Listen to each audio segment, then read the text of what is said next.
Apreciados hermanos, hoy vamos a continuar y también vamos a concluir nuestra reflexión sobre el capítulo 2 de los Hechos de los Apóstoles.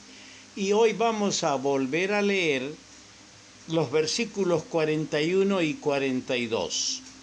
Así que los que recibieron su palabra fueron bautizados. Y se añadieron aquel día como 3,000 personas, y perseveraban en la doctrina de los apóstoles, en la comunión unos con otros, en el partimiento del pan y en las oraciones.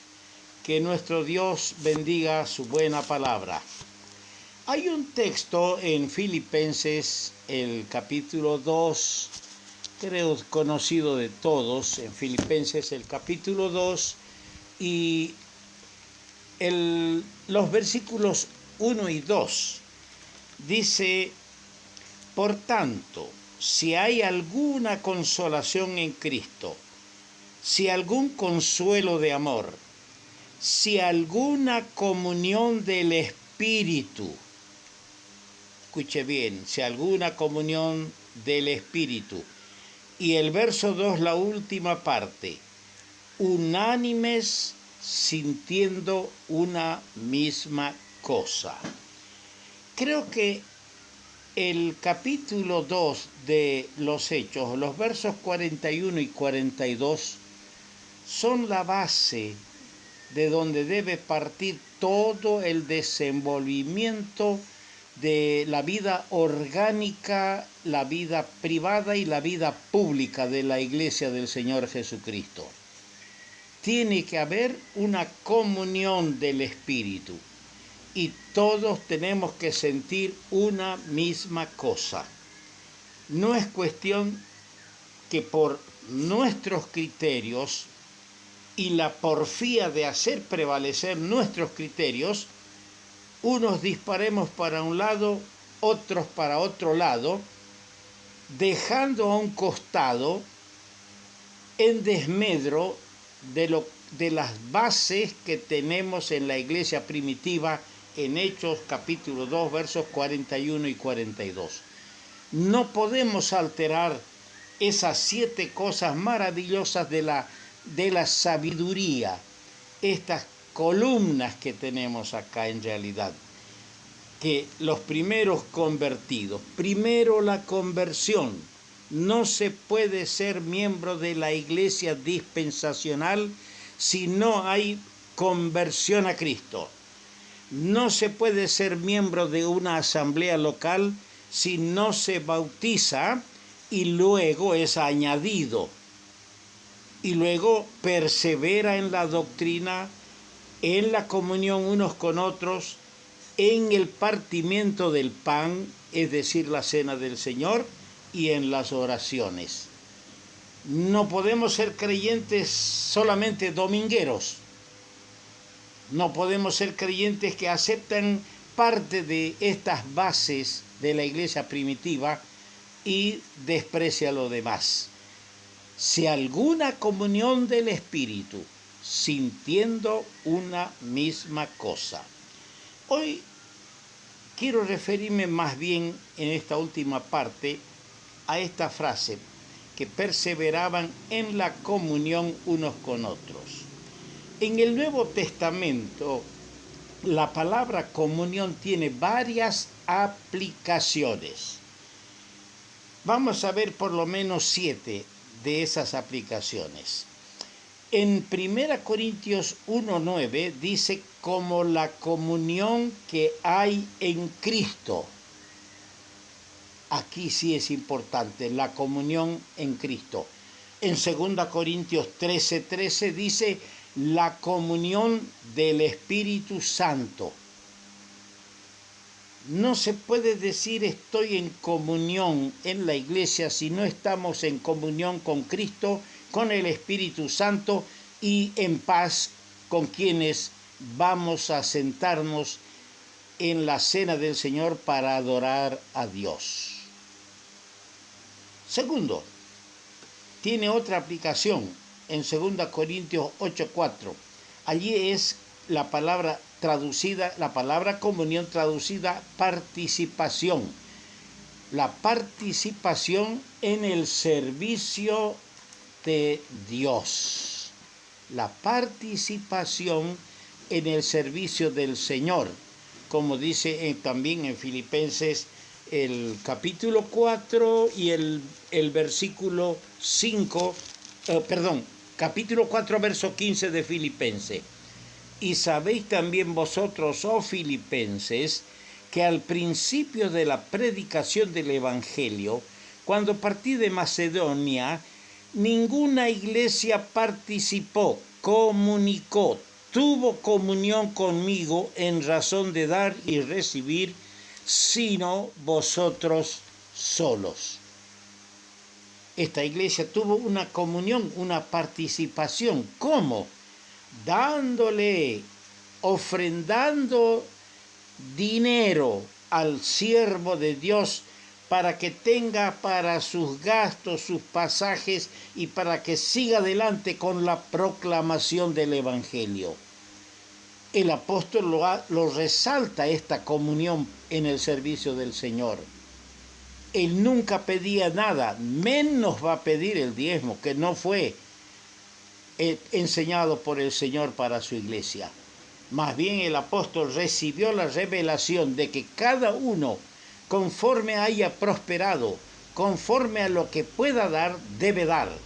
Pero qué privilegio es para nosotros tener esta comunión, esta participación con los siervos del Señor en la obra. Un tercer lugar donde podemos analizar otra aplicación de la palabra comunión, en la comunión unos con otros, dice, es en las diestras de compañerismo. Claramente está el apóstol Pablo resalta esto en la carta que escribe a los Gálatas. Él en esa carta a los Gálatas, en el capítulo 2, el versículo 9, dice claramente: y reconociendo la gracia que me había sido dada, Jacobo, Cefas, es decir, Pedro y Juan, que eran considerados como columnas, nos dieron a mí y a Bernabé la diestra en señal de comunión, de compañerismo, para que nosotros fuésemos a los gentiles y ellos a la circuncisión. La diestra de compañerismo, la comunión. Qué lindo es tener hermanos compañeros en la obra del Señor, que sienten lo mismo, la necesidad, y tienen la misma pasión por las almas perdidas, la misma pasión y el mismo interés de fundar iglesias, de ayudar a las iglesias. Y qué lindo es cuando estos son verdaderos compañeros en la obra del Señor. Porque en este trabajo no debe haber envidia, en este trabajo no debe haber competencia, sino con humildad sirviendo al Señor y cada día diciéndole: siervos inútiles somos, porque esa es la verdad. Ahora en Romanos, el capítulo 15, verso 26, también se traduce como una ofrenda. Allí en Romanos, el capítulo 15, 26, dice de esta manera: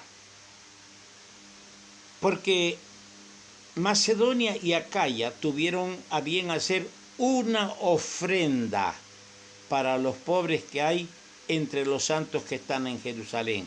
Hacer una comunión, un aporte, una ayuda.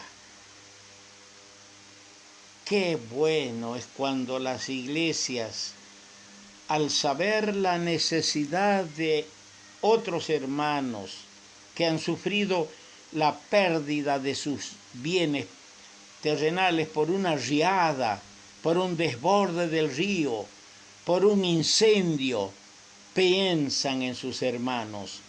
No solamente oran, sino que dan una ofrenda, una comunión práctica en el Evangelio. También en cuanto a la cena del Señor, todos conocemos ese texto de 1 Corintios, el capítulo 10, versículo 16. La copa de bendición que bendecimos, ¿no es la comunión de la sangre de Cristo? No solo la sangre, sino también el pan, la comunión del cuerpo de Cristo. Ahí tenemos comunión, pero esa comunión que la manifestamos en la cena del Señor al adorar a nuestro Dios, debe manifestarse también afuera, en la vida cotidiana, en la vida hogareña. Pero hay otro riesgo y peligro, que tengamos comunión con el error. Y el apóstol lo destaca esto en Efesios el capítulo 5, en Efesios capítulo 5, versículo 11, dice el apóstol allí: y no participéis, no tengáis comunión en las obras infructuosas de las tinieblas, sino más bien reprendedlas. Y eso no solo está ahí, el apóstol lo dice también a los corintios. Lo dice a los corintios en el capítulo 6, versículo 14. No os unáis en yugo desigual con los incrédulos, porque ¿qué compañerismo tiene la justicia con la injusticia? ¿Y qué comunión la luz con las tinieblas? A veces apoyamos el error. A veces, sabiendo que alguien está en el error, enseñando erróneamente la palabra, nosotros lo recibimos, lo invitamos, nos identificamos. No es cuestión de odiar a un hermano, no es cuestión de hacerlo a un lado definitivamente. Tenemos que tratar de dialogar con él y presentarle las razones escriturales de lo que nosotros entendemos, vemos, creemos en la palabra de Dios. En cuanto a la relación también, en 1 Juan 1:3 dice: con nosotros, con el Padre y con su Hijo. En 1 Juan 1:6 dice: si decimos que tenemos comunión. Y en el verso 7, si andamos en luz. Qué maravillosa es la palabra del Señor, amados hermanos. Nadie está autorizado a variar o cambiar las prácticas fundamentales, los principios escriturales de la Iglesia según el Nuevo Testamento y según lo que estamos notando aquí en este capítulo 2 de los Hechos. El creyente que lo haga, que cambie, que haga variar la enseñanza, sin duda va a sufrir merma en su vida espiritual.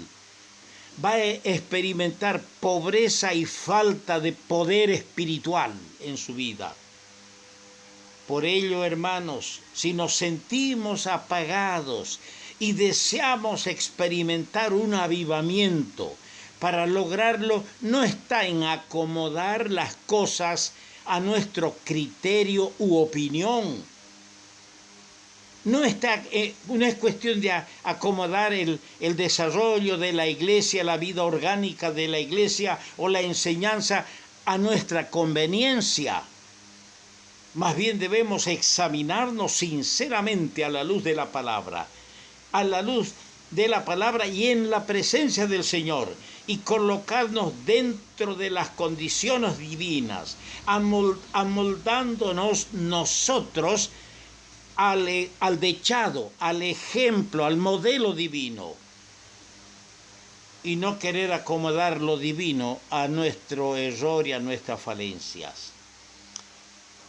Después de ver este capítulo 2, yo digo, hermanos, que debemos hacernos 3 preguntas.